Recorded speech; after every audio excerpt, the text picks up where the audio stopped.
And we are live. We're live. We're rolling. Awesome. Thank you for your patience. Yeah. Thank you for understanding this whole, it's still very primitive. It's in its primitive stages of development. Like I'm trying to work up to a better setup, a better system. But each time awesome. I say it, you're doing it. If you notice, like every podcast, every episode starts out with me saying, finally, we're live, because Right. It takes a little, it takes A little few bit minutes. of a process. Yeah. All right. Thank you for coming on. Thank Yeah, you of course. Thanks for having me. accepting this invite, because from your perspective, I can only imagine how weird it is to because from every podcast episode in the past, right? Like leading up to this one, I just find it fascinating the people who actually accept it, because Right. you're open-minded enough to come into my basement Yeah. to talk in front of cameras and lights. Yeah. Like if you break it down and actually, write it down like what it actually is, it's very strange. Yeah, it's all right. Yeah. It's not the strangest DM I've gotten, so. Yeah. I just wanted to start this one off by asking you about the coronavirus. Like, do you know about it? I don't. You haven't heard I about it? haven't heard about it. About the epidemic that's I'm going out of on? the loop. No. Whoa. Yeah. Whoa. Like you should.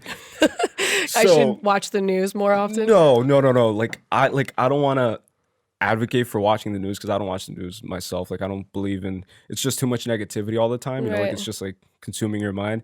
But essentially, this coronavirus recently, it has broken out in China, I think, because of Maybe just I did hear about it, yeah. but Maybe. brief me again.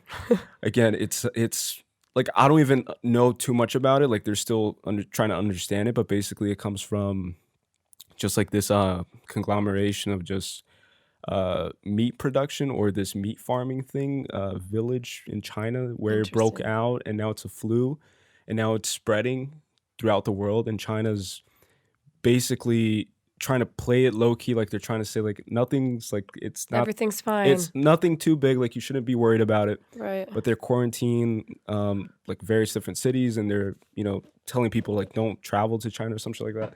And it's it has reached Texas, and people are dying. So it's in the U.S. It's in the U.S. now, and I'm just terrified about it. Oh my gosh. So And this is all from eating meat? It's Is that what you're saying? I don't want to.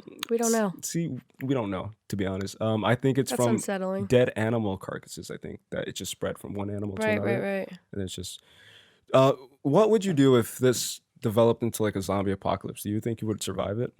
Oh my gosh. That's a question. Very light question. Yeah, I mean, sometimes I think if the world was ever ending, and I think about these things, Yeah. how would I make out? And I'd want to believe that I'd be this tough bitch, I'd get through it. I honestly don't know how to answer that question. I think I'd be fucking terrified. I don't think anybody knows how to answer it. To be Right? honest. I don't think I'm prepared for that. I think about it a lot too. Do you? And I like to think that I would be smart enough. I would have a strategy. I would be able to. I don't think I would. But when the time comes, you would just lose your shit. Just Yeah. lose your marbles. What the No fuck is way. going on? If you could choose a way for the world to end, what would you do it? What would you choose? What would I choose? Yeah. How would I want to go out if the world was ending? Not just you, but a shared common destruction. The world needs to end. How would it end? I'm trying to think of a peaceful, not so suffering way. Because Yeah. you think those movies, all the crazy fucking movies, World of Worlds and shit, right? With Tom Cruise and Aliens. and those shit. crazy alien monster. That might be all right. I might be cool with getting out like that. Okay. Yeah. If Something like that. If Tom Cruise is around too, if Tom he's, Cruise could be there. Yeah. helping I'd be cool with that. He's just lending us a hand and stuff. Yeah. Yeah, that movie's crazy. Because imagine a big tsunami and that's just a painful way to go, drowning or something crazy and yeah. I don't know. I feel some crazy alien shit coming out and taking over. Do you believe in aliens? I do. You do? I'm a strong believer, yeah. What makes you believe? What do you believe specifically? Can you explain it? I can't wrap my head around the fact that there's so many planets, right? And we're the only living thing on this one. How do we know? Exactly. I feel there has to be life somewhere else. I don't necessarily know if the way that we picture them is what they look like. What if there's people that look like us out there somewhere on Jupiter or something? True. Nobody knows. True. Yeah, just the idea, right? That the universe itself is ever expanding, they say, right? Right. So how is it ever expanding? And I think it's even ignorant to think that we would be the only life forms. Right. It's like, why? Like, what gives us that advantage over Right. the entirety of the Right. universe? I'm big on the universe. I think the universe Yeah. is definitely a big thing for me. Do you, like, are you a religious person? Like, do you have a religious belief? Fairly. I grew up very like in a religious family. Same. I don't really necessarily believe the things that my parents and my grandparents believe in. As I'm getting older now and being in recovery and things like that, I've kind of like taken my own path with my religion. Like I have a higher power. Like I know there's something greater than me. Yeah. I don't necessarily choose to call that thing God. Yeah. But the God of my understanding, there is something out there that's greater than I am. Wow. The God of my understanding. Yeah. That's cool. Like, that's a dope phrase right there. Yeah. No, I agree 100%. And I would even go as far as to say, like, the idea that people picture God as this hominoid being, figure with a white beard that's looking down on us all the time. Like, if God exists, then why is there suffering? Like, why is there pain, right? Like, why is there... And then I've read recently, I forget which philosopher said this, but he was basically explaining the whole concept of duality of like good and bad. And he was trying to justify it, like God does exist.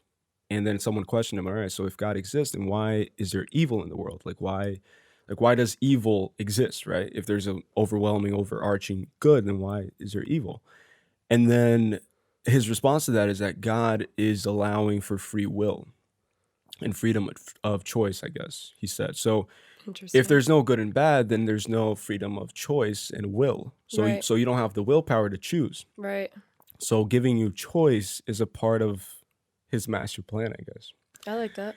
But then the devil's advocate, pun intended, to that is the fact of like, all right, so if there's this incessant battle between good and bad, good and evil, then how do they, like, who is managing the playing field for that battle to take place, if that makes any sense? Like, for example, if you have like two football teams, there's a stadium, right? Right. And that stadium is architected, it's constructed for that purpose. Right. So who and what constructed and architected the battle arena for good and bad to take place? Right. So then you can kind of like, so that's the concept of order. So like, that's when it kind of crumbles onto that kind of.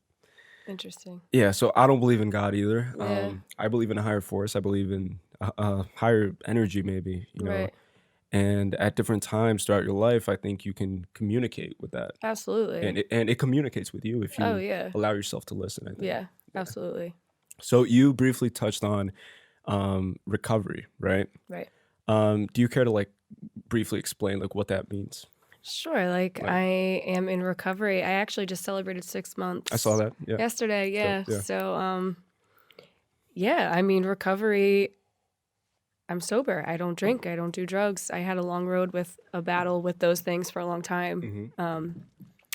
And like I said before, the God of my understanding helped me get out of that. So I'm very grateful for that. Because I mean, for a long time, like you were just talking about, you lose your faith, you know, when you're in a dark place. And it's like, if there's something better out there, how could my life be so terrible? You know, and like you kind of like just give up. But then when you see a little bit of light, you're like, okay, there's something that's helping me get through this besides myself, because I couldn't do it on my own. Yeah, for sure. And speaking of not being able to do it on your own, like Lauren is here right now, right? Yeah. Like I wanted to ask you about like how important is it to you to have a support system to have like a foundation to fall on during this trepidation that you're going through, which is recovering, right? Because I can only imagine how hard it is for you to actually like sustain that. I would not have been able to do it without the support that I have. I have a really, really strong family that I'm like beyond grateful for. I mean,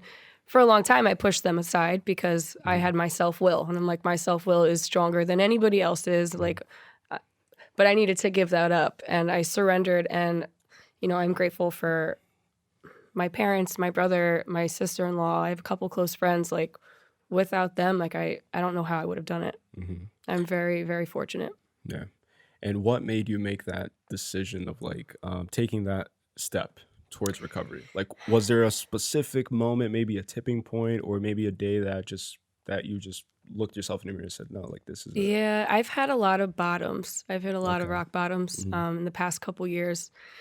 And I think I just got to a point where like, see, for me, there was like a difference between accepting and admitting that I had an issue. You know, like there's a difference between admittance and acceptance. You know, I admitted to myself a while ago, like, okay, like I'm not really living the best that I could. You know, like I'm not really pleased with myself. I don't really like the decisions that I'm making, but I didn't want to accept it. You were still kind of in denial, maybe. Correct. Yeah. Okay.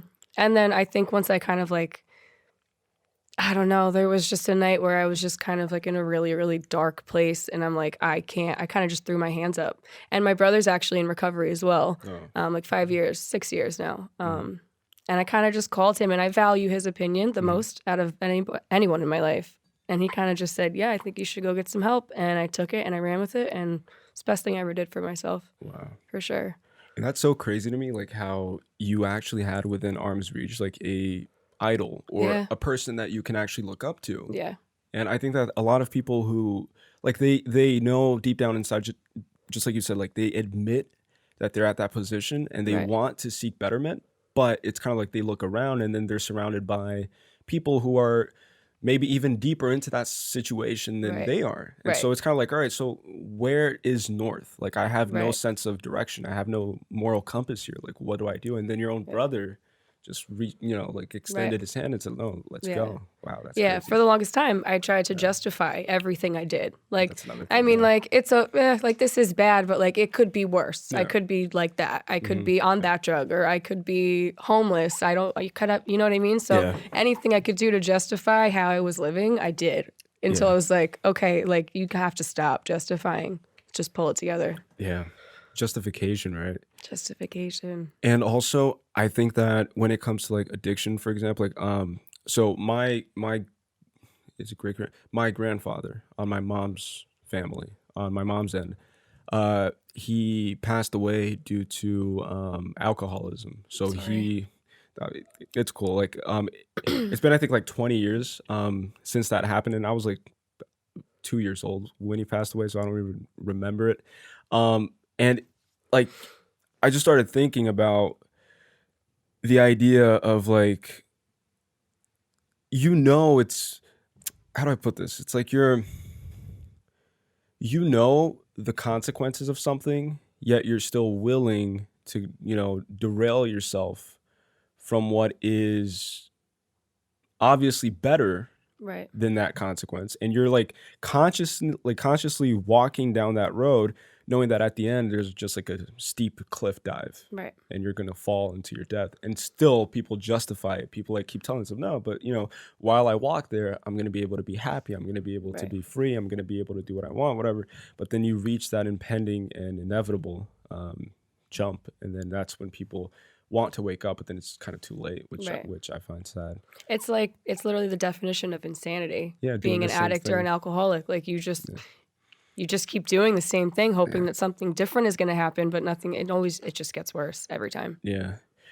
Do you have you dealt with a lot of oversimplification from people on the outside who have no idea what it's like, and they'll look at you and maybe they'll make like downplay it, pre-assumptions and say like, oh, like obviously, like because of that, or obviously because of that, and they don't really understand the complexity of the situation, that they're like I can only imagine that there probably are like it's a multifaceted issue. It's not unidimensional, right?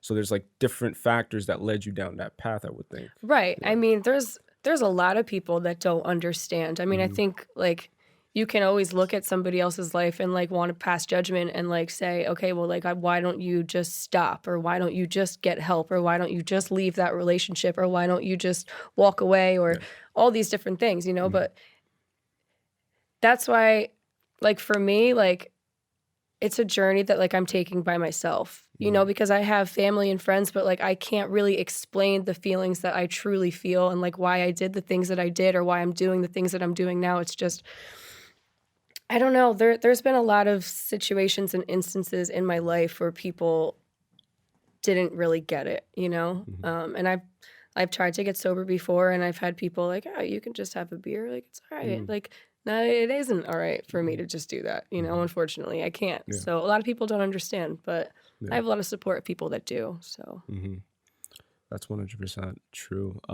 Especially the part of like my personal issue with modern day society is like people don't practice empathy enough. right. So I think that empathy, like any other muscle in your body, is a muscle that needs to be nurtured. It needs to be cared for. It needs to be Right. developed, right? So you can't. So a lot of people they just deliberately choose to walk about life being ignorant to other people's feelings, other people's just scope of emotions, basically. And then to tell you like, hey, like, no, like it's cool, just like have one beer. You know, Yeah. like, no, hey, like Yeah. it's no big deal. It's just nicotine. Or Right. hey, just and that to me just blows my mind. Like, how can someone be that ignorant Right. without even noticing sometimes? So like Right. they don't even notice it. And then if Right. you call them out and then they get defensive and they're like, no, like I don't know. Right. And have you ever like gone through like withdrawal like during this? Because like speaking on that, like you would maybe go to like a party and you see everybody, drinking or using, or doing whatever it is. And have you ever had moments of Like heavy craving. temptations? Yeah. See, not necessarily. I mean, this, Mhm. like I said, I've tried to do this whole sober thing before. This is the most clean time I've put together, and I actually bartend. I bartend at Oh, a wow. very high volume bar. That's crazy. And I didn't go back to it for a couple months because I was a little timid. I'm like, I don't Mhm. know if I should put myself in a situation like that. But I'm at a point in my life where that lifestyle is just truly behind me. So like I'll slang drinks all night. I'll make them all night. I serve them. Like people ask, "Will you take a shot with me?" It just doesn't. I'm just not interested anymore. I mean, there's a couple instances like at family parties, for example, when everyone's drinking and having a good time. I get a little itchy then, but Okay, I yeah. know to remove myself from that situation if I feel uncomfortable. Yeah. And you speak a lot about self-love, right? Yeah. What does self-love mean to you? Self-love to me is falling in love with myself again, I Okay. mean, like taking care of myself inside and out, mentally and physically, and just being okay with being with me, Mhm. like not really needing like something outside of myself to help me be okay. Like Yeah. I fell in love with myself again, and that was huge. Does fitness have anything to do with that aspect of like 100%. falling in love with yourself? 100%.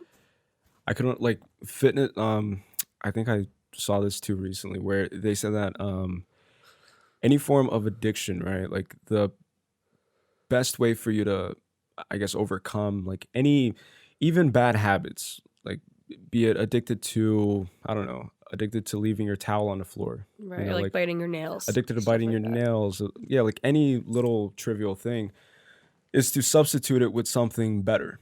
But then it's in that transition phase of making that conscious decision of, okay, I need to actually make that substitution. And just like you touched on, like nobody's gonna climb into your body Right.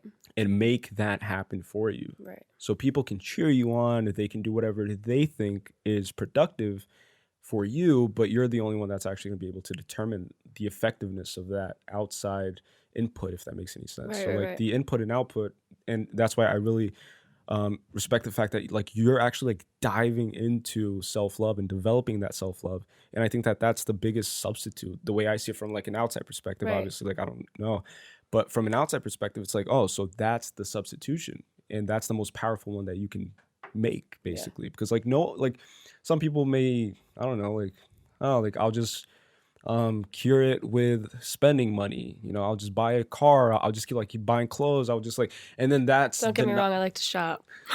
shopping is great. Everybody Yeah. likes to shop. Like I like to shop too.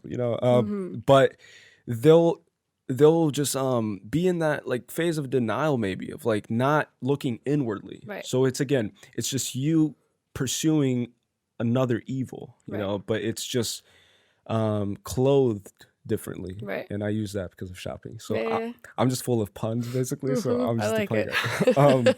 So and then it becomes like the wolf in sheep clothing kind of Right. thing, And yeah, do you meditate by any chance? No, I'm You gonna don't be honest meditate. with you. I don't. Yeah, I've tried. Mhm. I think I'm getting better at like sitting with myself in silence, Okay. but I do yoga from time to time. That's great. I guess it's a form of meditation, but I don't do it for very long durations. You know, like I'm more of a active, like on the go. Like I can't just sit. Like my form of meditation is like being at the gym and lifting weights. Like that's my time for me to like, which works as much. Yeah. If not so more. I guess then hell yeah. I so meditate. just like do whatever feels right for you, right? Yeah. And that's another thing too. It's like just because society says that meditation is the purest form of meditation, like sitting crisscross applesauce, you know, fingers facing upwards. I do that every morning, but I do it because like I eventually grew into it. Right. It's like trying on shoes or something. Like even if it's a little bit tight at first, like if you start walking, it kind of loosens up. Right. But it works for me. But if it hadn't worked for me, like working out is another meditation for me, 100%. And it's just one of those things where I'll just walk into the gym and I'll say hi to the receptionist, whatever, but that's it. Like, don't talk to me. It's my time. Don't look at me. Don't even stare at me. Oh, I hate it. Am I finished using this? None of your business, bro. Go use something else. My favorite thing that happens at the gym is when someone comes up to me and like points to my earphones, like, you take those off? So so I can hear them talk to me. Like, no, I'm busy. I'm not here to talk to you. It's like, what? Like, who are you? Like, what the fuck are you doing? You want to go set for set? Yeah. No. Now you can have the machine because I'm done.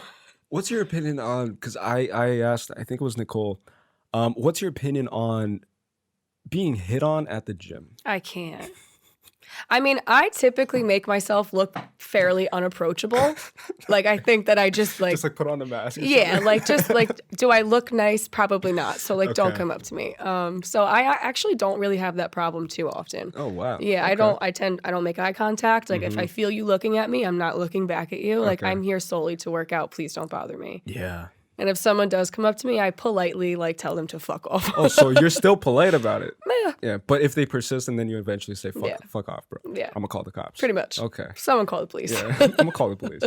No, because like I've always been fascinated about that. It's like the gym environment, because personally I love looking at things from a psychological, biological framework. Right. I'm just huge on psychology. I just like love studying like the inner wirings and workings of the human mind and like how people work. So approaching it from a primitive, primal perspective, gyms are the most sexually charged environments in modern day society, if you really think about it. Yeah, no, I agree. And like public spaces, other than clubs, bars, like daytime public spaces, you know, it's men grunting, testosterone flowing through the air. Girls walking around with around with like leggings, maybe naked, half naked, whatever. Right. Pheromones. And people, not just that, but like people are putting themselves in like these awkward positions too, like squats and like lunges and just this and that. Like, how do you not look at that? Exactly, right? Like it taps into like that primitive side of just the human brain, I think. And then also, if you're a guy and you're just infused with testosterone and you're just doing bicep curls and then you see like a cute girl next to you, that sensation of adrenaline mixed with testosterone, like everything just feels the same, and then you're already like motivated and already like feeling like high of yourself kind of thing, and then you just approach her and it feels natural, it feels normal. It's like, oh, hey, what's up, whatever. Right. But yeah, like hitting on girls in the gym, like that's something I've never done, and I just approach it from the empathetic side, just like you said. Like I'm here to work out. Right. I'm here to get shit done. So don't approach me. Don't interrupt. And I think about also like the like how hard it is for anybody to motivate themselves to get in their car, drive to the gym, show up, put work, and actually, you know. And then there's some asshole that comes and tries to like fuck shit up. Like take all my time away. Fuck up the flow. Right. It's like, yo. Right. That's stupid. Like I'm in the zone and you're ruining it for me. Exactly. So if you could, like, say, is there a way to pick up girls at the gym? Is there a way? See, I was just thinking while you were talking, like, if there was like a situation that I would be into. To be honest, like, no, not for me. I'm just not interested. When I'm at the gym, like, that's just my time. I'm not there I don't look cute. So, like, I don't want to be talking to somebody. Even if you're 10, don't come near me because I'm sweaty, I'm gross. I'm just, I don't think that there's a way. It's just not the time. I just don't know how I would ever, like, respond well at the gym. Let's say that you finish your workout and then a guy, a 10 for you. 10. A 10 for you okay. is, has also finished his workout, and you guys just coincide to like be walking together towards the entrance, towards the exit. Okay. And then he offers you a smoothie or to buy you a shake and to just sit down and just maybe buy you a shake at the smoothie bar. Would you? After the workout is finished. He's I the 10. guess if I had nothing to do. If I had nothing to do. Okay. I'd have to check my schedule. It's like, check my time. It's like, I mean, if I was like, I got 5 minutes. if I was attracted to him, as shallow as that sounds, maybe. Okay. Yeah. Speaking of shallow. Get it. Speaking of shallow, what defines a perfect well, not perfect because that doesn't exist, but what defines a healthy relationship for you? A healthy relationship. She breathes out. Well, I know what defines an unhealthy relationship. Okay, so we can start from that. Yeah, Okay. Yeah. What's an unhealthy Well, I guess we can I'll base it off of that. So I think a healthy relationship, what I would expect in a healthy relationship is good communication. That's super important. Trust. Comfortability. I mean, yeah, those 3 things for me. Like, I want to be able to like leave my man or whoever, my partner, like in a room full of females and be able to feel secure that nothing's going to happen there. Okay. You know, I have very bad track record with relationships, so. We all do, I think. Yeah. It's our fucking generation. I get that, though. Like, communication and trust. Yeah. I think one ties into the other, right? Yeah. Like, there has to be trust. Absolutely. To have communication. Communication is founded on trust, I feel. Yeah. And I mean, communication like is key to like avoid arguments, you know? Yeah, I mean, obviously arguments are a natural part of a relationship. You're going to have disagreements. Bumps and stuff. But like a disagreement is okay. So like, okay, maybe we could sit down and talk about why we're disagreeing on this. Is that naturally happen? No. Yeah. Typically it doesn't happen. Yeah. But it would be nice. And I think maybe if you found the right person that like you can vibe with like that, then that's what I'm looking for eventually. I would like to find somebody that I can just talk to and not, you know, because you disagree with something that I said, it has to blow up into a crazy fucking argument. Yeah, yeah. I think that disagreement is productive, right? Yeah, I mean, I think it can be at least, right? I think that it's healthy. Yeah. You can't just be perfect and roses all the time. No. That'd be super boring. And it's also super sketchy too. Like if you think about it, it's like, oh, that perfect couple. Like, what's really going on there? Right, you know? right. Pitch perfect Instagram, you know, portrayal or right. And you briefly touched on like that's our generation, and I think that literally like nowadays people will aim for that. They'll aim for the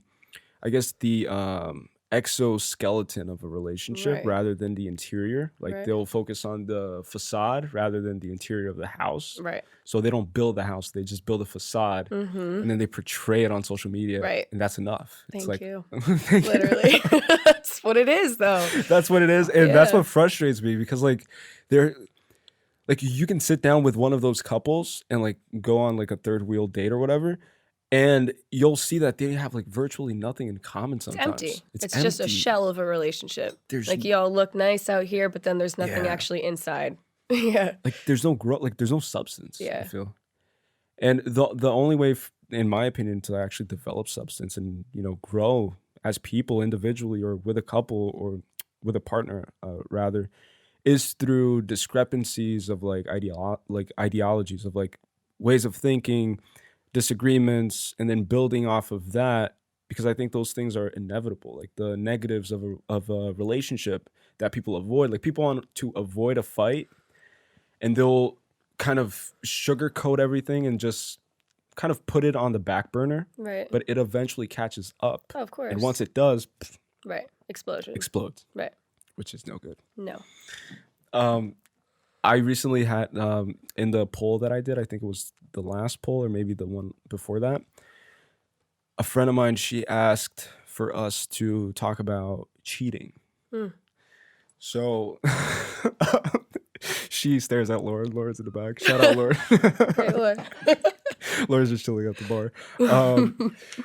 Yeah, she just asked us to, I guess, just talk about it. She's like, "What's talk about cheating?" Or so I don't know exactly what the question was, but yeah, what's your opinion on cheating? Like, that's funny. Would you forgive someone if they cheated?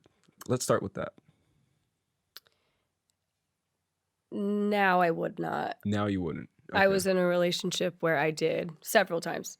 Okay. And that made for a very unhealthy relationship, per se. I feel like when something like that is done, it's really hard to come back from that. Yeah. You know, even if like you really try and you really love that person, it's like, okay, maybe they really are sorry. But I think, you know, once it happens once, okay, shame on you. Once it happens several times, like shame on me. Like I'm the fool.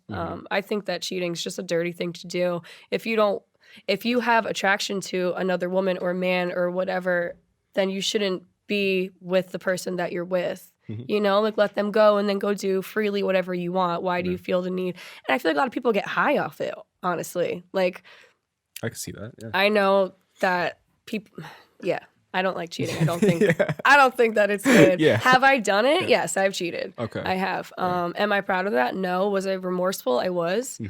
I was young though. I was really young. I wasn't sure of the relationship I was in. He was couple states away, so not see long justifying distance. You see what I'm doing? Right there. Caught on camera, by the way. So, but yeah, cheating's hard, especially now. I mean, like being older and stuff, I don't have any tolerance for it. Yeah, and especially now too with like social media, it's so easy for you to cheat. Like, so easy. Like the temptation is always there. And then briefly you said that that's not the worst DM that you've gotten. Yeah. So I can only imagine like it's just there. It's just like calling you, like calling your name, like, you know, come DM this girl, come talk to this girl, come do this, come do that. And that's like another thing with cheating. Like, I think that cheating is more than just, okay, like they had sex with somebody else. I think that for me, cheating is like you find yourself erasing messages or putting your phone on silent or, you know, like anything like that. Like you delete a message, like you're already cheating. You're hiding something from the person that you're with and you're cheating. You're already there. How about emotional cheating? That's the same thing for me. Same you know? thing, right? Yeah. Like having feelings for it's just like you said. It's if it's not being channeled towards your partner, then you're not ready to have a relationship. Correct. Right. Correct. So like, why commit to monogamy if you're, you know, that guy who wants to? If you're not ready for it. If you're not ready, like you can't have your cake and eat it too. That's not how it works. And I've been in several situations on both ends. I've been the girlfriend that got cheated on, and I was also the person that I was the mistress. Okay. I guess we'll say. Okay. Yeah, I've been in both positions, and it's a shitty place to be on both ends. Yeah. And I don't know if you know this, but historically speaking, we as human beings, like we weren't always really programmed for monogamy. If you really think about it, like we developed through tribal communities, relationships, societies. And during our like more primitive times, like we would, for example, if a female member of a tribe had a kid, the entire tribe would look after the kid because nobody knew who the father was. So she would just, so she would just get a train ran, and then everyone's just playing daddy, and then nobody knew who the father was. So so that's where the it takes a village to raise a child comes from, because it's literally that. Literally. Yeah. And that's how like our society is structured, kind of like school, you know, like there's the teachers and the principals, and it's like all these authority figures of society. Did you go to college by any chance? I tried for like a semester. It wasn't for me. Trade school. Okay. Yeah. Okay. When you first tried to go to college, like what were you thinking about doing when it didn't work out? I was going for graphic design. Oh. I don't know why I was doing that, honestly. I mean, I liked it. I took a class in high school and I kind of liked it, but it just, college just wasn't for me. I'm just not a student. It's just not something that I'm good at. What about the structure of it that kind of threw you off? I just don't think I was ready for it? structure. Okay. Yeah, I was young and I just got out of high school. I didn't want to have to do anymore. Just like didn't want to be tamed. Yeah, like I just wanted to like run free for a little bit. Like I just did 12 years of school, you know, like let me just chill for a minute. And I wasn't sure what I wanted to do really. I just kind of like threw myself in it. And no, fuck college. Fuck college. Stop. I'm just kidding. And like student loans and shit. Like student loans are crazy. Yeah, no way. They're crazy. No, and the idea of like going to college to like satisfy maybe your parents or maybe, you know, people around you, and not knowing if that's actually something that you're passionate about. Like I went to college for like maybe 2 semesters, I want to say, so I'm a little bit ahead of you. Um, Hey. on that. um, I went the first semester I put pre-med, and then the second Wow. semester I put business administration, I think. And then I just quit because I realized like everything they're teaching me I could kind of figure out on my own. Right. Not on like an egotistic sense of like I'm better than everybody, like I Right. could figure, but it's really that like with all of these accessories that you have at your disposal, like there's podcasting, there's YouTube, like there's you could go onto YouTube right now and be very specific and search something up like how to make my dog backflip off of a diving board into my Right. neighbor's pool. You'll find a Right. video that teaches you how to do Right. that. Literally. Literally, you can learn so, anything. so it's just insane to me. It's like what, like why pay all that money for college? Just for a piece of paper. You're Just- paying for a piece of paper. Just for a piece of paper. Yeah. and a salary, I guess. And a salary. And a salary. And you're not even guaranteed that, right? Yeah. So you can have a degree at Harvard and pull up to all of the great businesses out there and present it to them, and they'll just be like, oh, Nah. yeah, and Yeah. you know, Where's your experience? You yeah. went to college, good for you, but where's your where's your experience? experience? Which blows my mind. Like, how are you Right? gonna ask for experience when I'm fresh out of college? Right. It's like it's such a fucked up system, in my opinion. Do you? Wait, I'm going to pause you. I have to pee. Okay, no, cool. I'll just keep it rolling, Okay. and then I'll just talk to the audience. Okay. The bathroom. Actually, I'll just have to text my mom because she has to hold the dog? Yeah, he doesn't bite. He's just very excited. Okay, that's okay. I can deal with a jumper. Are you sure? Yeah, He jumps a lot. that's okay. Okay, cool. All right, so I'll just let her know, and then she'll show you the bathroom too. Hold on. So did he jump a lot? A little bit. He A wasn't little bad. bit. No, your mom held him. He's just very His agitated. eyes were like bugging out of his head. He was like super excited. Especially when there's new people here. Like while we were down here, he was probably like running around, like sniffing the door and trying to like figure out a way to come down here What's so going he can meet on? you guys. Yeah, because he Aw. wants to meet you and stuff. Very cute. So basically, I used to pause everything, but then I found that in like editing, it would get kind of confusing because like one camera's off and then I had to like synchronize everything. So I just sat here and just told people to go to the YouTube channel where they can find this, I guess. Cool. And yeah. So what were we talking about before? Forget. Okay. So let's College, just, maybe. yeah, Ended it with college. college. What's your passion, I guess, in life? My passion. Wow, that's interesting. Again, it doesn't have to be like unidimensional. Like it could be a conjunction of things, like a conglomerate of things. It can be like various things. My passion? I mean, like as far as like career-wise, or just like what I enjoy doing for myself? Let's get a little more specific with me. That's a difficult question, Yeah, I think. for that's a where I'm very at in broad life. question. Yeah. Let's say that you were given a canvas Okay. and you were given the tools to paint, and your task would be paint a picture of what your life would look like, of what your ideal life would look like, My ideal life. where you're completely satisfied. It doesn't have to necessarily be, it could be if that's what you feel would satisfy you. It could be like house in the hills, but it doesn't necessarily have to be that. It could be like having my dream car, but it doesn't. It's like, what would your life look like if you were to wake up every single morning satisfied and just spiritually satiated and just kind of like at peace with yourself? I think you're talking future or right now?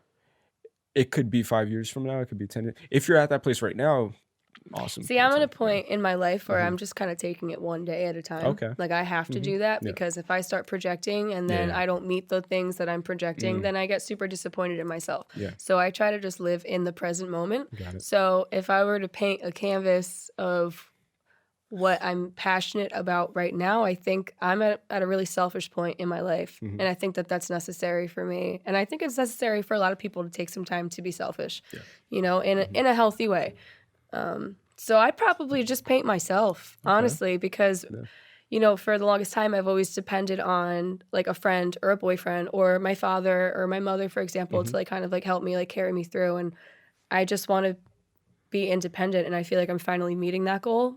And that's what I really wanted to do. So I'm passionate of just taking care of myself, like self-love, like on my own, No, you know, that's fair. financially. And I just moved into my own house and I'm getting a new car next week and I have a really good job and like I'm doing all these things for myself, and I think that that's what I'm passionate about, is just taking care of me. That's great. Yeah. That's a dope response, to be honest. Like, that's, thank you. Wow. That's so deep too. It's like a self-portrait, basically, right? Yeah. So I lost myself for a long time, you know? So I think it's cool that like I'm on this journey where I'm still learning a lot about myself, you know, but I'm happy. Yeah. Self-portrait. That's dope. Yeah. That's dope. Especially just like you said, it takes being selfish to be fully selfless. I feel like, right? Absolutely. So a lot of people, they'll maybe look at you strangely if you tell them that, oh, like, I'm going to do this for me, or I'm just worried about myself. I don't want to really do anything else but focus on myself and developing and curating the person that I can be, as opposed to just giving into temptations of like maybe going out every single weekend, going out every single day, devoting yourself to others, which is important, which is great. But I do think that selfishness is a precursor to full-blown selflessness. Right. Because then you're at a position to give, right? Right. So it's like put on the oxygen mask on yourself first and then the person next to you. Right? Absolutely. I like that. Because otherwise you can't breathe. Right. And if you can't breathe, you can't help anybody. Right. Like, you're not in a position to do that. Right. And I feel like what you've gained, like, through life, especially, like, you've had a personal hands-on experience through these just very dark moments, just like you said, that I don't think many people will ever go through and experience, you know? Yeah. And I think that it could have been an evil at the time, but looking back in hindsight, I think today you can maybe view it more as like a productive tool and as like a productive weapon, maybe, or to like take on life and to like take on life's obstacles and also teach people through it. Which is the irony of you saying that you don't like to be a student, which I think that you'll actually be on this podcast teaching a lot to other people, you know, even without even knowing it. For example, like someone out there, maybe they're going through it right now, you know, and then you serve as your brother to them. Right. It's like, oh shit, like she went through something similar. It's like, oh, I'm there right now. Right. And I want to, you know.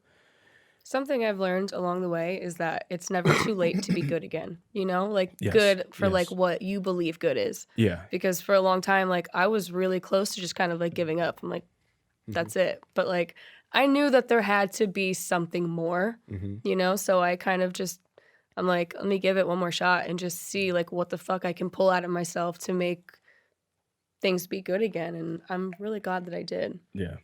And I think that kindness ultimately always wins. Yeah. Like yesterday, for example, just a quick anecdote.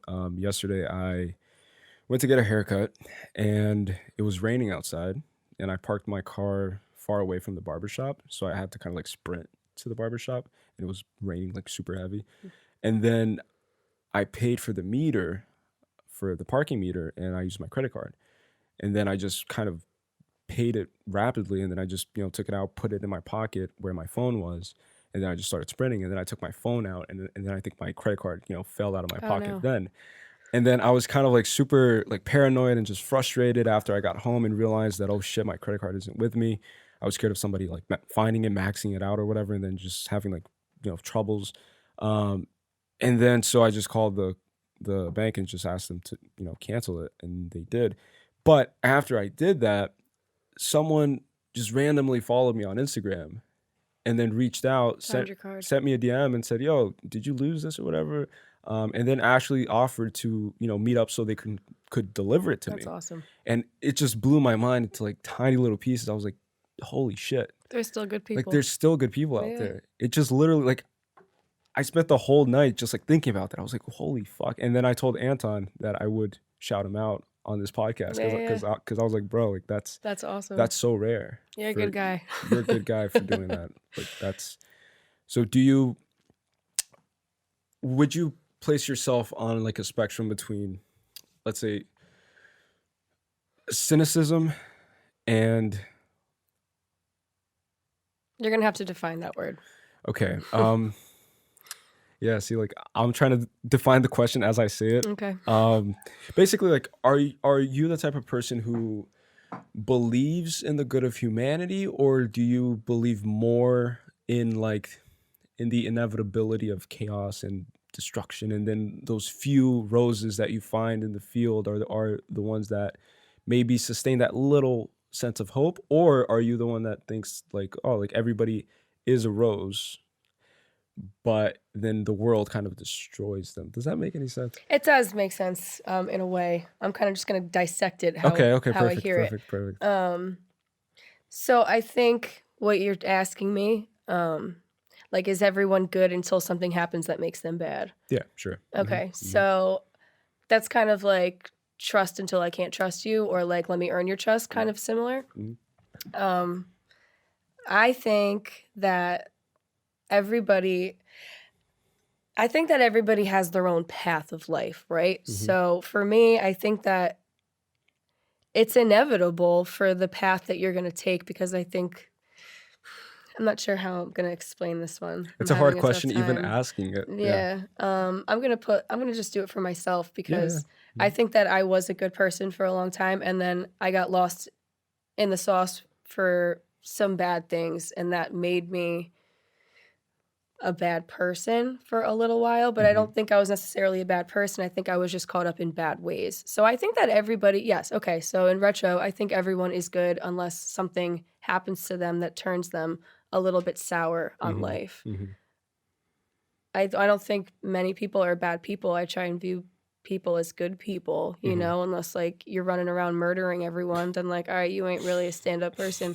But Yeah. I don't know. I think I'm talking in circles here, but yeah, I think everyone's got a chance to be good. Yeah. I heard recently something that just blew my mind, and it ties into that. It's like someone said that they view people as children. And the way that they explain that is like, someone cuts you off in traffic, causes an accident, you're involved in the accident, you're pissed at that person who did that.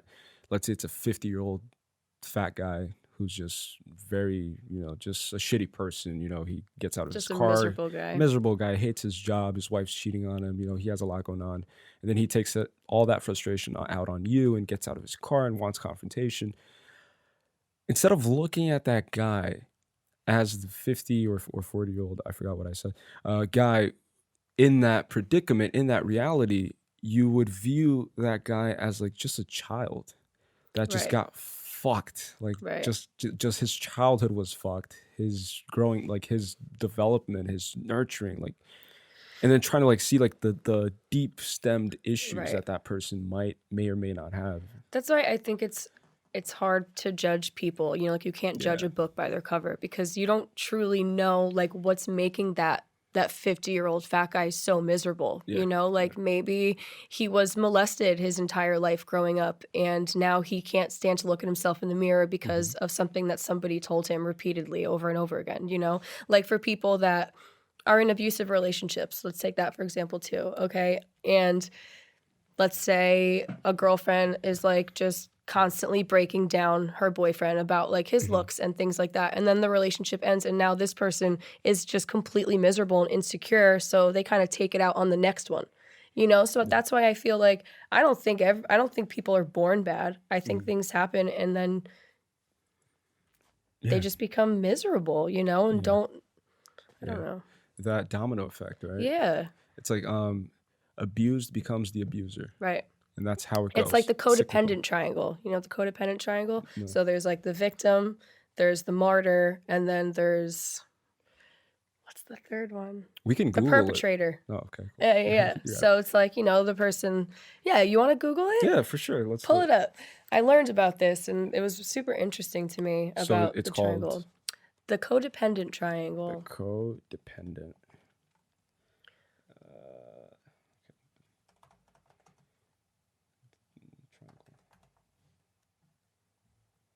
Oh, okay.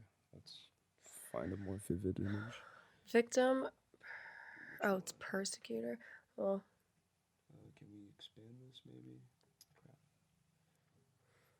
All right, let's try to. So, like the victims, like, like poor me. The martyr just wants to save everyone. Victimization type of thing. Right. Yeah. And then it kind of just like, you just kind of keep moving through. So it says the victim triangle, the foundation of codependency, victim.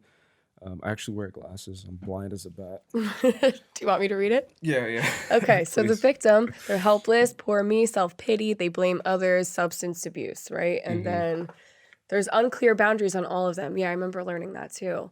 The persecutor abuses others, guilt to control, withdrawal, use of drugs and alcohol. And then there's the rescuer, which is also the martyr, suffers from discount. I can't see that. Discount self needs, guilt to control, avoids true feelings, overstressed. So like that person tries to like save everybody. Oh, okay. You know, and I know a lot of people like that. Yeah, that want to fix you too, right? Yeah. Fixers. Yeah, there's a lot of like parents like that. And it's like, where do you draw the line between being codependent and just caring about somebody? But oh, that's so sick. Yeah. And where do you draw the line? Is there? That's a line what I mean. drawn? Like, is there? That's why it's like unclear boundaries. Because like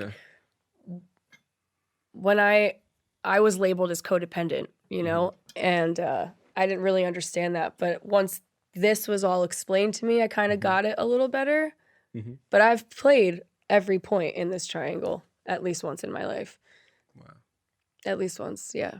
Like I've definitely like, I've been in an abusive relationship where we were both abusive to each other on both ends. So I played the victim and I was also the persecutor. And then I was also the rescuer where I tried to rescue. And it's just, it's a fucked up cycle. It's a fucked up cycle. It's a fucked That's up a fucked cycle. up triangle. Yeah. And fucks people up. Just, it's fascinating to me how like one person can play all three of them. All three.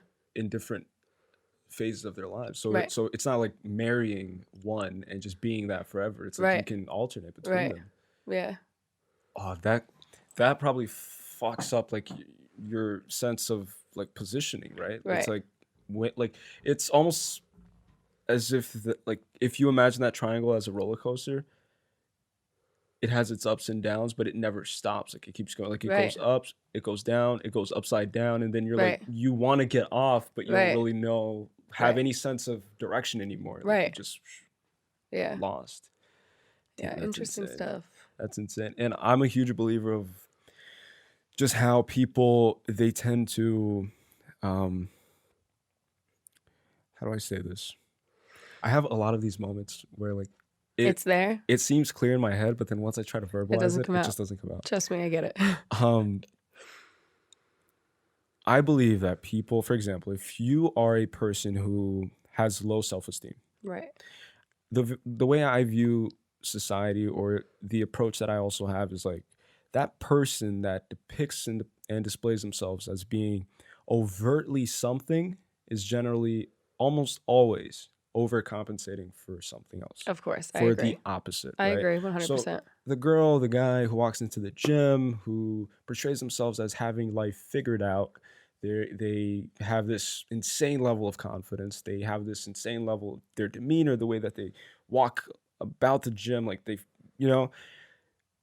that person is probably very insecure. Right. And then they're just overcompensating. Right. So that's how I view it. Right? Yeah. So like a lot of people don't really think about it that way, and then they'll just like accept it as truth. Right. It's like, no, they're obviously confident. They weren't born like that. Yeah. Like she's perfect. He's perfect. Whatever it is. Right.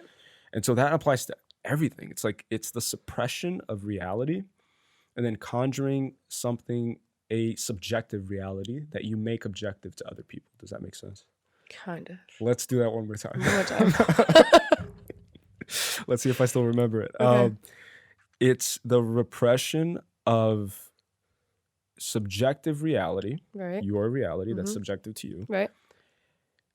And the creation of another subjective reality that you impose on society and make it objective to them. So it's kind of like you tell a lie so many times it eventually becomes true. True, right.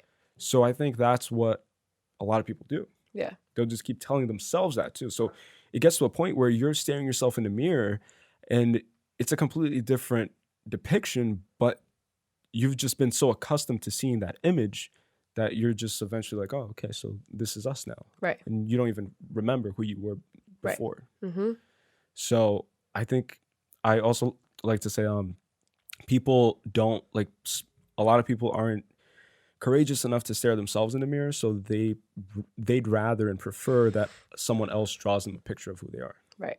Rather than facing who you figure have. it out themselves. And just facing yourself. Like a lot of people are scared. Yeah, it's a scary thing to do. It's horrifying. I think. It's horrifying. Especially, I mean, I think everyone, it takes a while to figure out who you are, but I think when you're involved in something that kind of like makes you lose sight of like where you were headed, you know? Like I was in that situation. Like for a while, I thought I knew who I was, and then I completely lost every bit of that. Didn't know, like, I didn't know how I wanted to dress, what I wanted to do physically on the outside, who I was on the inside. Like, didn't even care about myself. I was so focused on somebody else for so long.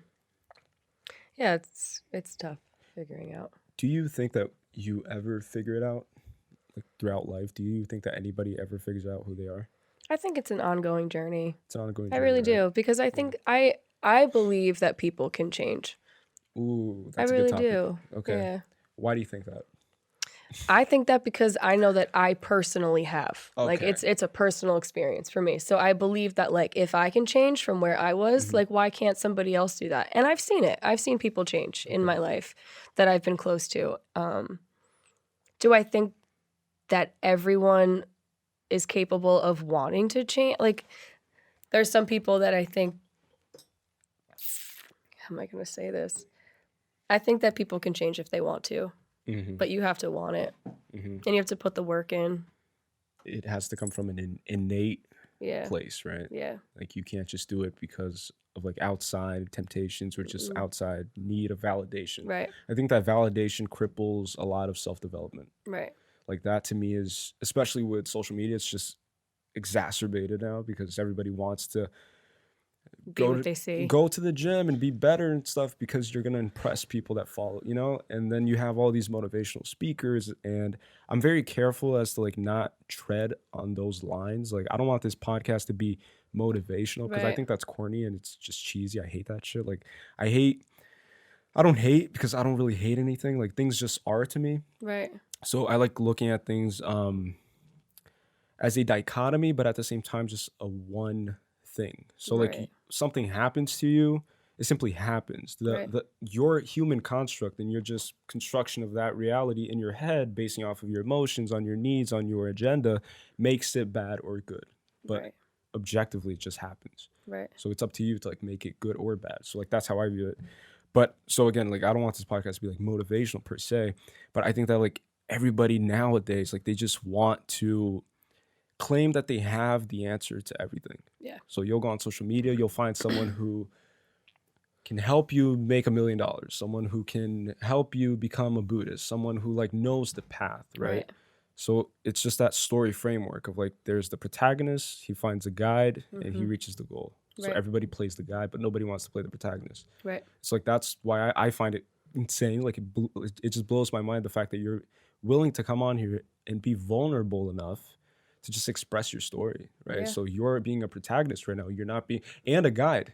But the guide comes, like, this is why it just blows my mind. It's like the guide, you became the guide through being the protagonist without asking to be the guide. Right. So you just became it.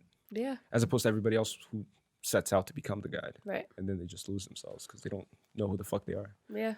Does that make sense? It does. It really does make sense. I talk a lot. No, I like Lauren, it. I'm listening. Does that make sense? I hear you. Okay. It does. Okay. I just want to make sure that she's not just saying it just to say it. No, I hear you. I like it. All right, dope. Yeah. I was gonna lead this into something. Fuck. Hold on. Let me regain my train of thought.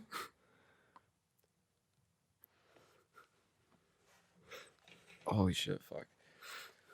There was one more question that someone had for this episode. Actually, I'm going to check my phone real quick because I took a screenshot of it. Check it. I think it was Andrew who was on here last. He had a really good question. Where is it?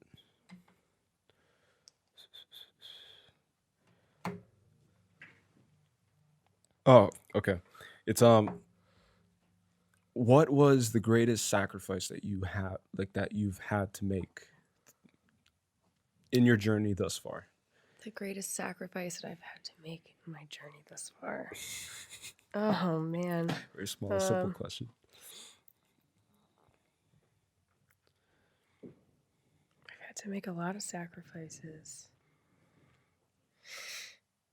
I guess for me, I don't know. I mean, maybe to some people this isn't like so crazy, but for me, like giving up that social aspect of drinking and partying, like for me, like I know I'm getting older, so a lot of people put that down, but like I don't have the freedom of being able to go home after a long, stressful day and pick up a glass of wine, you know? So like that was a really big sacrifice for me because, you know, people get stressed out or like they had a bad day or they're having an argument with somebody and like they resort to, let me just have a glass of wine. I need to go have a beer, you know, something to just chill them out.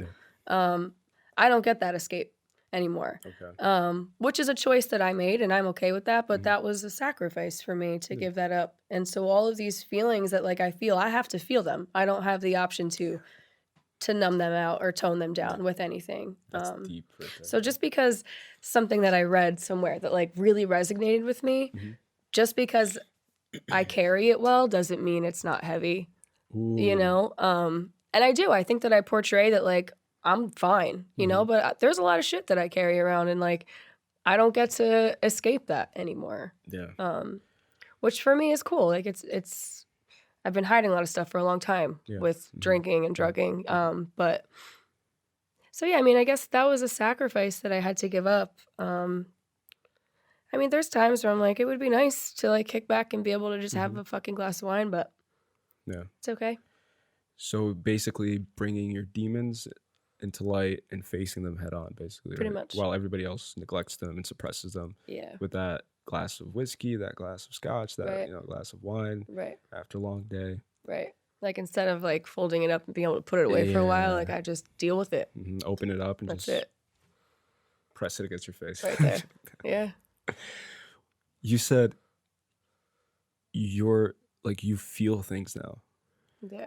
Like that's so crazy to me. Like that's so. It is crazy. Like that can like that in of itself. Like we can go so deep into that, and just the aspect, just the fact that like everybody in society now chases a dragon, right? They chase something that will kind of deflect them from their current obligations and their current reality, and then it ties into like not being able to stare yourself in the mirror, not being able to feel your feelings. Right. And I think that, like, for example, we're going through an opioid crisis, right? Everybody wants to numb the pain, right? Opioids, they cancel out the receptors for pain in the brain and the mind. And so people, like, even in healthy suburban neighborhoods where, you know, like they're like making great money, they portray to have a great life, you know, a steady job, great family. And like the parents will give the kids medication, they'll take medication themselves, they'll pop a Xanny, they'll like pop a Percocet or whatever, just to kind of wind down. Right. Because their day is too stressful, right? And the irony of that is that we're the only, like, it's only in modern days, like in this zeitgeist, that we're actually doing that. Like before us, it was more difficult for people to live, right? And they didn't resort to, you know, these substances and these like uses of like opioids and stuff, and just the like neglecting the need to feel something. That's nobody wants to deal. Nobody wants to deal anymore, but everybody wants to play. Right. Everybody wants to receive the cards, right? And have a hand, but nobody wants to deal it. Right. What's your opinion on marriage? My opinion on marriage. Wow. Interesting. I like the concept of marriage, honestly. I mean, that's something like as a little girl I've always wanted to do. I didn't grow up with married parents. They got divorced when I was younger, but they actually just got remarried to each other. Oh, wow. Yeah, so it's pretty dope. So I think that our generation is doomed as far as marriage. I mean, I think everybody has commitment issues. Like, nobody can stay faithful. Like, I think that everyone's fucked. We're all fucked. Isn't Lauren getting married soon? She is. She's like the 1%. Her and my brother are the 1% that I believe are going to make it. Okay. Yeah. She's like, everybody's fucked. And then she didn't look at Lauren. And then Lauren's sitting right there.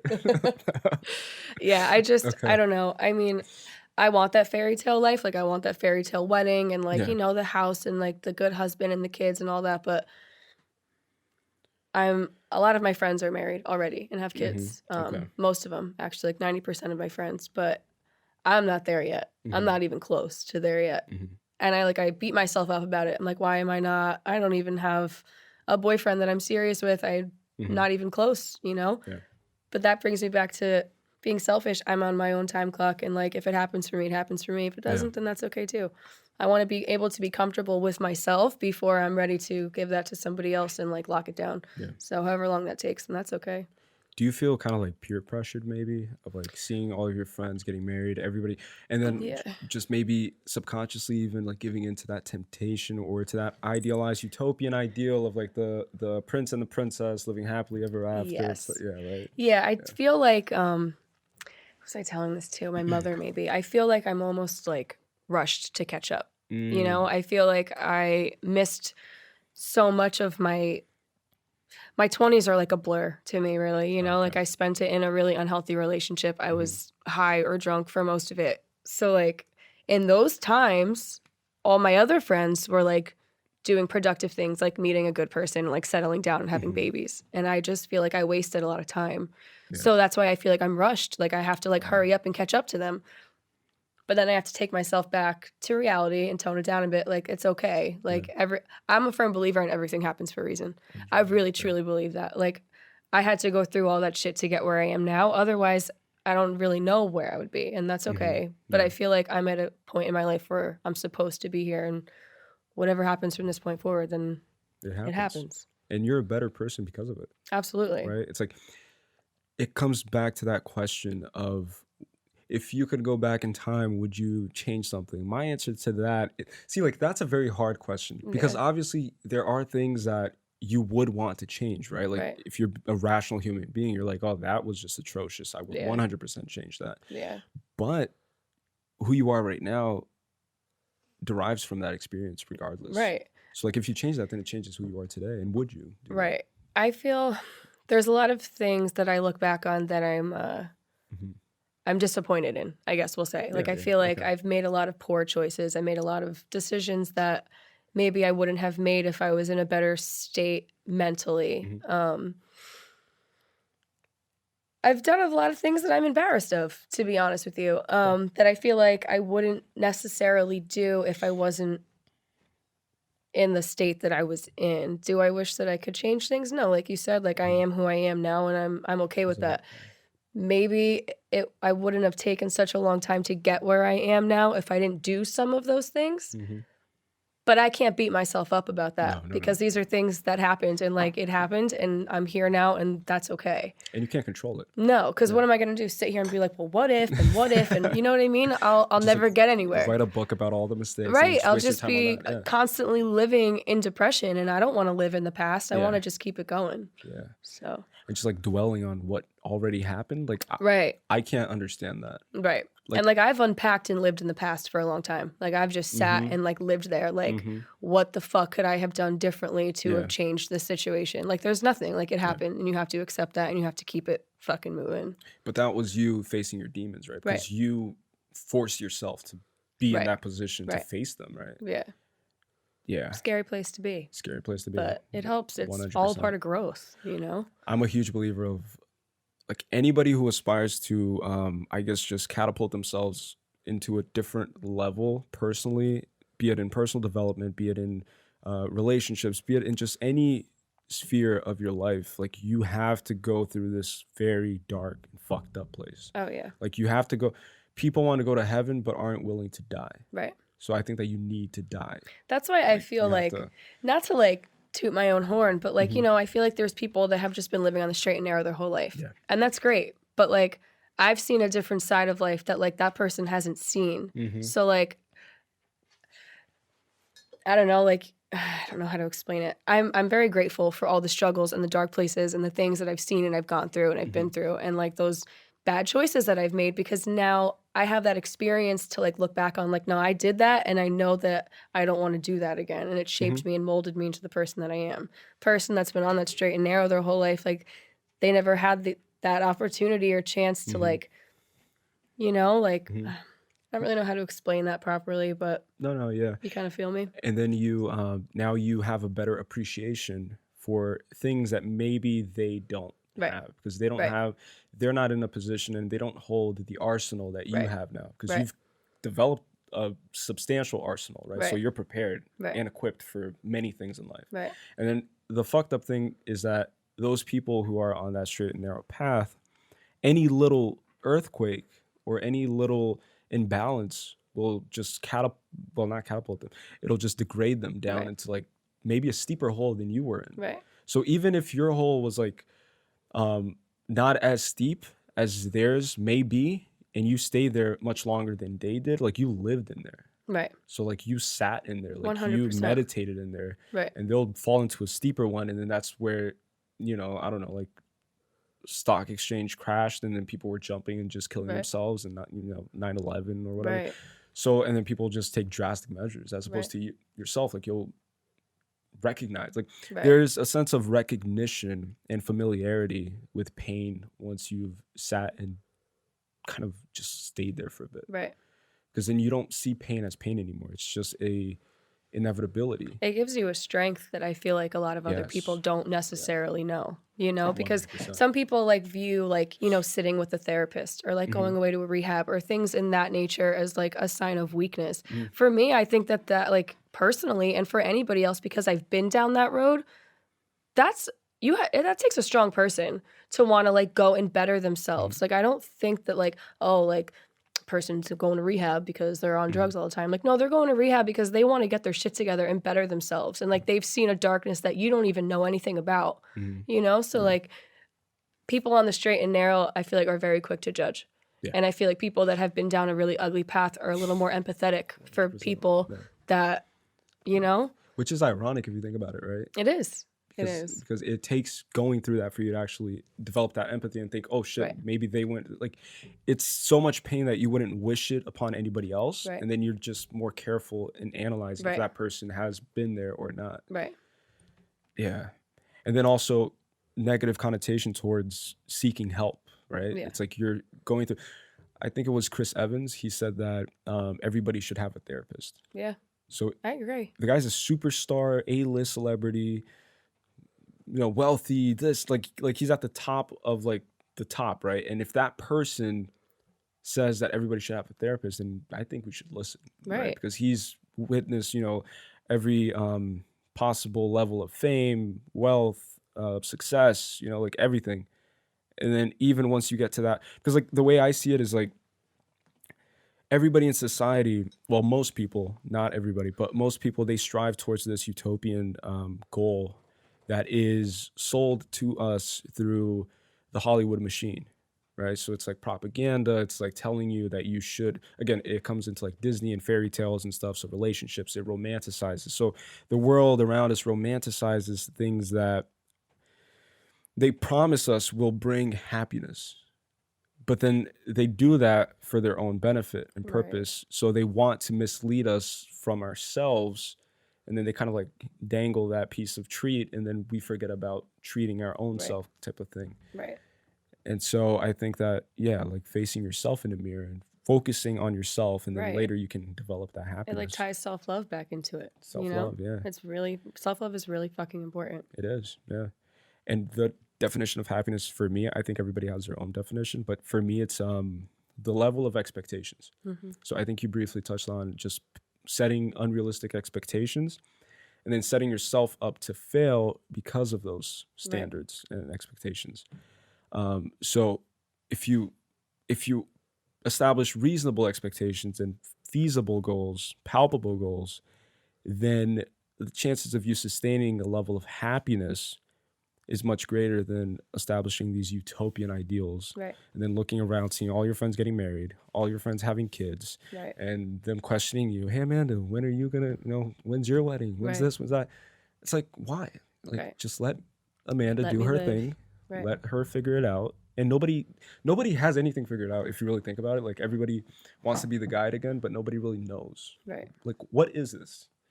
Like, I'll find myself just tripping out and just like thinking about these things. I'll just like find myself thinking of like, there is no real purpose if you think about it. Yeah. Like everybody has their own purpose. Everybody. And I then they agree with just that.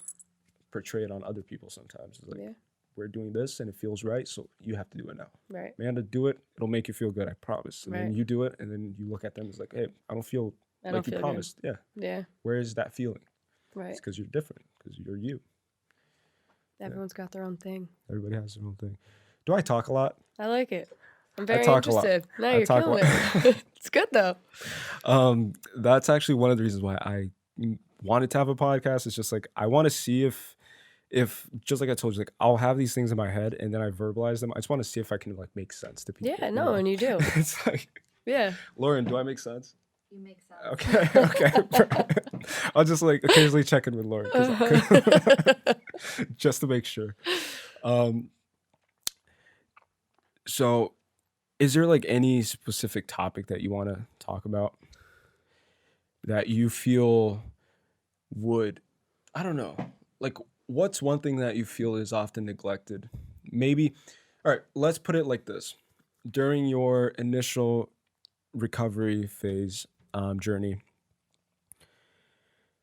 what's one thing that maybe if you listened to a podcast and people were talking about it, it would maybe shed some light on something that you were personally dealing with and that you didn't really know how to go about it? So it's like, is there something that you feel that isn't really disseminated in society that you think should be spoken more about? Because we spoke about the negative connotation of seeking help, right? I think that's a huge one. So that's really, I think, what I would want to touch on. I think it's really important for people to understand that, like, even though you feel alone, that you're not really ever alone, you know? Because there was a point in my life where, like, I had a lot of people surrounding me, but I felt very alone in my emotions because I had this grief of this really toxic relationship that I was dealing with, you know, that I felt like was almost like disenfranchised grief. Like the outside didn't really understand or accept it, but it was still something that I was dealing with that like was really, it was hard for me. And so I kind of like sheltered myself and isolated because I was feeling these emotions so intensely, and it was like, it was hard for other people to understand why, because it was such an unhealthy place for me to be. And now that I was out of it, I should have been like, yay, I'm free, you know, but I didn't feel that way. And I felt really, really alone through that. Yeah. And I think it's important for people to, reach out and get help when they feel that way, you know? Like, I wish that I did it a little bit sooner. I wish that I put my hand out and said, I'm not okay, and I need somebody to listen and help me go through this because I'm struggling, you know?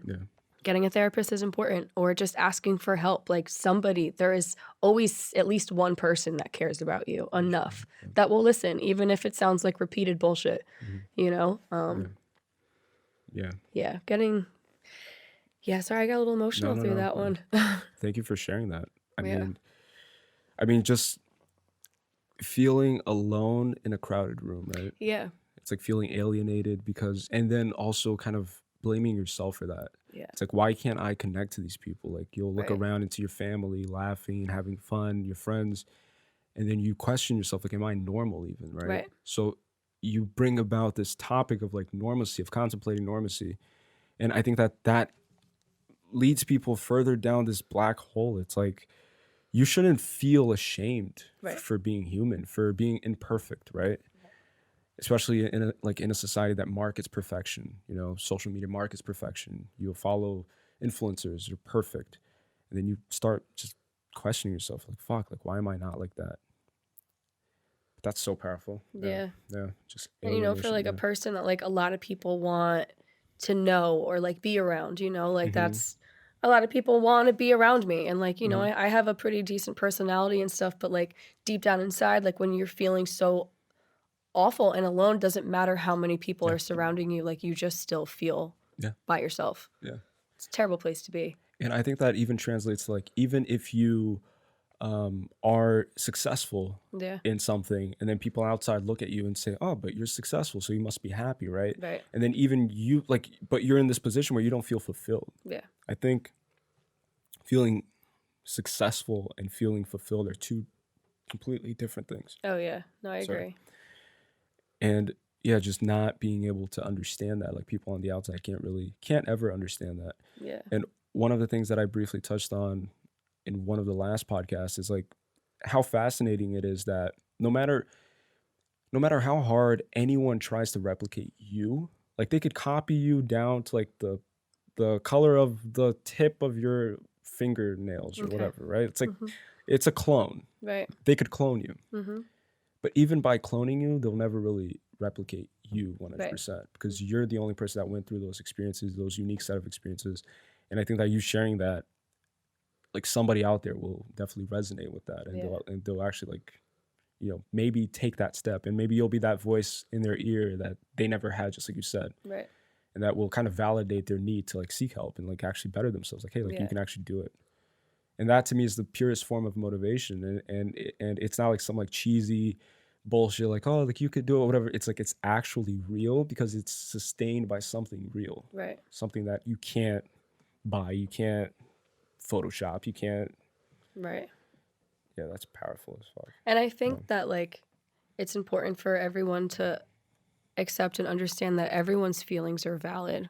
You know, like regardless of how you feel, like what your opinion is on how they should be feeling, like everyone's feelings are valid. Like there's been a lot of situations that I've been in where I feel like my feelings have been dismissed. You know, it's just because you don't agree that I feel that way doesn't mean that I'm not allowed to feel it. So I think that it's important for people to know, even if your feelings are dismissed, that it doesn't make them wrong, you know? Because that's where I felt alone, because I felt like all the feelings that I was feeling, everyone was like, dismissing it. Yeah, and it was like, that's really traumatic for somebody to deal with something like that. And then you're scared of demonstrating emotion after that, right? Right. And then like, how do you go on? Yeah. Then you just bury it, and then obviously that's self-destruction. You're self-destructing yourself because you're gonna implode. Yeah. Why do you think people do that? Like, why do you think people are so quick to suppress other people's emotions? I think that's kind of bringing us back to where like, if you haven't been in that experience, it's hard for people to understand it, you know?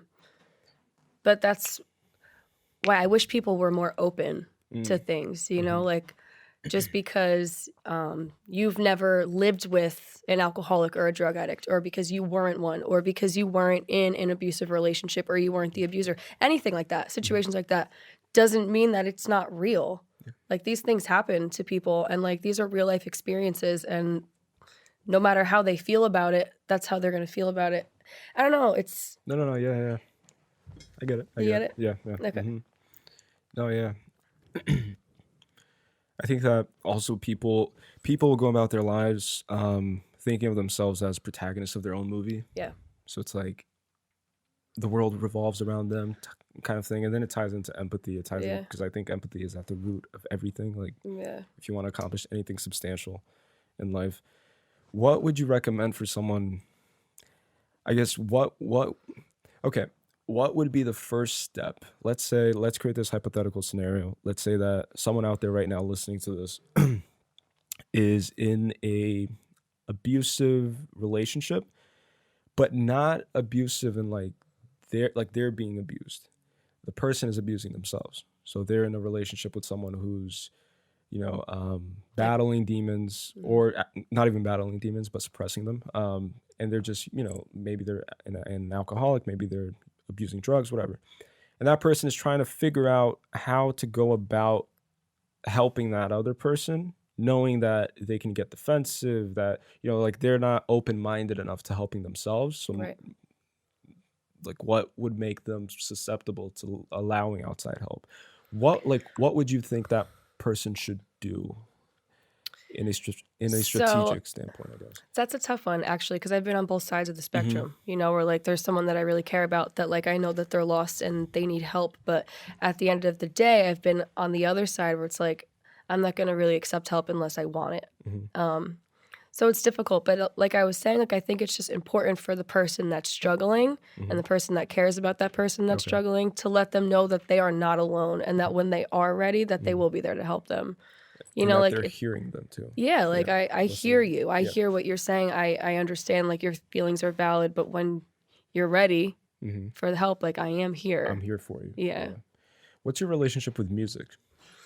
Oh my gosh, music is everything to me. Music is everything. Yeah, it's gotten me through some really dark times and helped me express, like, when I was happy, like, yeah, music is, I definitely express my feelings through music. Because I like to say that I live vicariously through music and through Yeah, art. no, I like that. I love art, I love music, and music is something that got me through my toughest moments as well, like on this like opening a gym journey. Like it's very hard, like it's been 3 years in the making, so a lot of setbacks, a lot of like, and I personally entered that very dark space. Obviously my dark space is different than yours and different than everybody else's, but and in that dark space I started having very bad thoughts, like thoughts of just quitting, like quitting everything, for example. So you go into that space, but I think that the one thing that always stayed constant and that kind of was there for me even when other people weren't was music. Yeah. It's like I'll just like listen to hip hop. Like I love hip hop. I love rap. Me too. Because of what like of what it represents. Kind of, it represents confidence. It embodies perseverance, and it embodies a message that you can kind of channel and weaponize towards your own journey, if you will, right? So yeah, like I can only imagine like how impactful music would have been for your journey, right? Absolutely. For just like relating to, like, even if you don't relate to other people, you can relate to a song. Yeah. So like that's so powerful to me. Yeah. Because you don't even know the artist. Yeah. Personally, there's right? a lot of good music actually that's got me through. What's one of them, like the main one? Okay, Juice WRLD, R.I.P. I'm so sad about that. His music has been like, it's got me through a lot of dark times. Uplifting for sure. too. Yeah. Right? Yeah. That song, it's called Fast by Juice WRLD. Okay. Really good song. Definitely recommend listening to it. Do you were you a fan of Mac Miller by any chance? I was. Yeah. I feel like I lost a friend when he died. Mac Miller was a huge, just like blow in my face kind of thing, because he was just uber creative, uber talented, and so young, like at 26, 27. Yeah. Sad. And I was just thinking about this too, of just like how, going back to like reaching out for help and asking for help. If you look at Mac Miller's latest album, Circles, and his the one before that, his last one, While Alive, Swimming. Yeah. And you analyze the lyrics, you'll see that he was already in that state of just like, my death is impending. Yeah. It is going to happen. Here's my last bit of music, and farewell, Sad. And to me, like looking at it from like a production standpoint, like why didn't the engineer that was mixing and mastering that album pay attention to that? Right. It's like he was literally telling people, like predicting his own death. And then it's like, but nobody really wants to take the responsibility, I feel, or the burden to put your problems on my shoulders. Right. I think that's one of the reasons why people kind of neglect it. Right. It's kind of like walking down a busy city and you see a homeless person sitting on the sidewalk. Like, you won't help him because it takes away from your life, I think. And then people view it like that. And I think that's the wrong way of looking at it. Yeah, I agree. It's like a win-loss mentality. Like, that shouldn't be the case. And as far as Mac Miller's music, it was like the engineer or producer was probably just looking at it like, well, this is an art. This is a song. This is making me money. People are going to listen to this. They probably weren't actually hearing the pain behind the music for him. It was just, it was just music. Yeah. It takes someone with an open mind to actually be able to hear stuff like that. Yeah. Because people hear, but they don't listen. Right. I think that's a big one. Yeah. Yeah. Do you like art? Like, are you into like? I do. Yeah. What's your? We try and paint sometimes. Oh, really? Yeah. Just like as a hobby, I actually, it's good. It's very freeing to me. It's a form of expression, right? Yeah. And in my opinion, it's one of the like most free form of expression. Like, free form of expression. I agree. I love sketching. I love like just doodling. I love just like sitting down and just like drawing whatever comes to my mind, I feel. Yeah. Would you? So.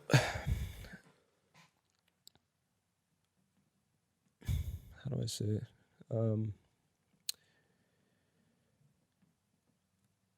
If you could, hold on. Let me just develop this better. Because we are closing in on, we're at 1 hour and 30. So then we'll start like wrapping it up. But there was one last thing that I want to say. Fuck. I hate when this happens. Mind block. Yeah, mind block. It's just like, it's so funny because before the podcast, you'll think that, oh, like this is why I don't prepare for the podcast, right? Because even if I were to prepare, I think I would just fuck it up. Oh yeah. I can't follow a script. I can't follow directions, nothing. I have to just do it. Free ball it. Yeah. Imagine trying to memorize a script for a 2-hour podcast. I would be, look, you would be talking and I would be thinking, okay, so what's the next question? Not actually listening. Wouldn't be here. No, I would be in my head. So I hate that shit. Right. So I prefer to have these brain farts and just like kind of just like deal It'll with them. come to you. Yeah. Fuck it. Until it comes to me, I guess. I would just, because I recently saw that you posted something about a music festival. Yeah. And I just wanted to kind of go into that real quick of like, what does a music festival represent to you?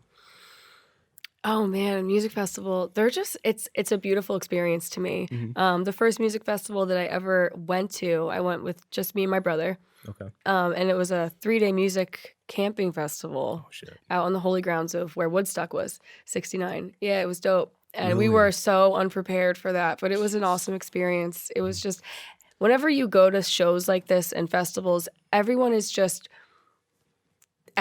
loves each other. Like there's no bad blood, you know? And if there is, then like those people don't belong there, I feel. I mean, Lauren can definitely, she goes to them all the time too. Yeah. It's very freeing for me. And I was a little nervous because I did just go to one. You saw sober. I never went to them sober. I didn't need anything. I was just high off the energy of the people around me. It's a really, really beautiful experience. Yeah, I love it. That's so true too, of like just everybody being like open to love, right? Yeah. And just like accepting like everyone for who they are. Yeah. Like nobody's judging. Everyone's just there to have a good time and enjoy themselves. And it's amazing. There's just like no ego, right? Nothing. Like ego stays at the door type Everyone of thing. is equal. Yeah. Everyone, which is dope. That's insane. Yeah. Because outside of that festival, you know, there's a scale. Of course, and hierarchy, right? When you go in there, it's like that's all out the window and we're all just one. And it's really dope. That's dope. Yeah. Have you ever like experimented with psychedelics? Yes. Because so if you look at, for example, Steve Jobs, right? Steve Jobs invented the iPhone after a LSD trip, I think. Right. And then he had the idea. Did you have any positive experiences with that?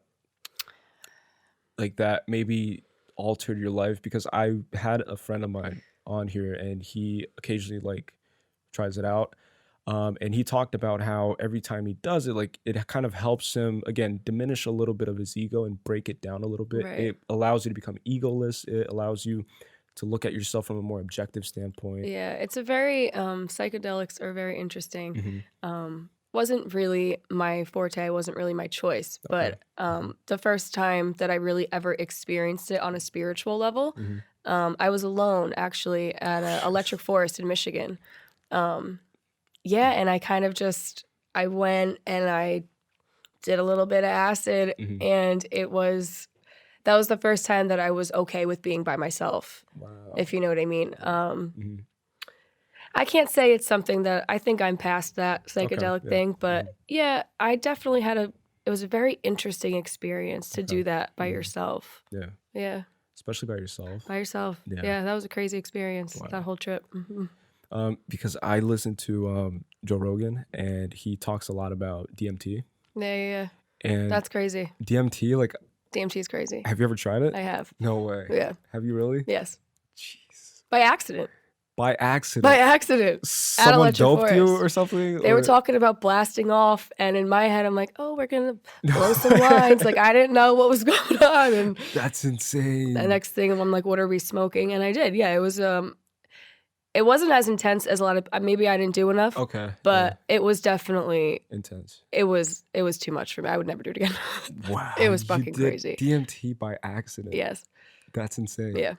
Because most people have like a preparation phase that leads up to it. Yeah. You're just like, DMT, let's do it. Yeah. Come on. Most of my psychedelic experiences have been like not planned. Wow. Yeah. Actually, every single one of them was not planned. Every single one. Yeah. That just blew my mind. Yeah.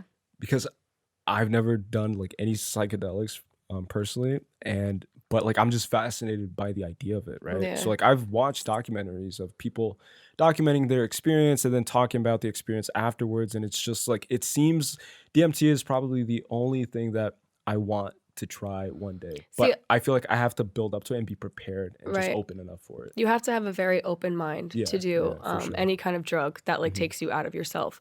Mhm.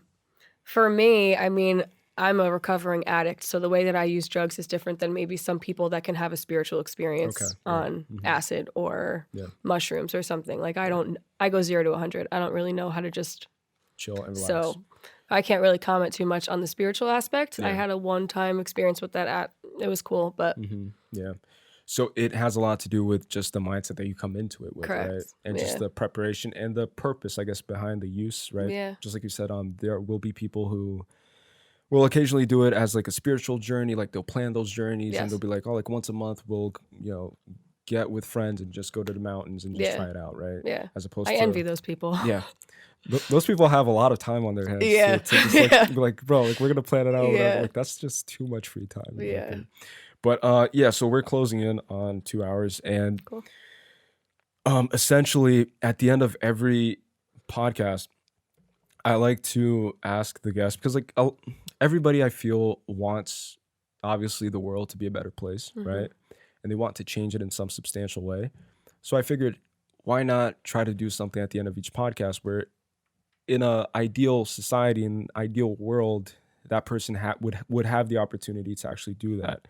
And so what I mean by that is at the end of every episode, I ask that the guest imagines that he or she, in this case you, are walking onto the world stage.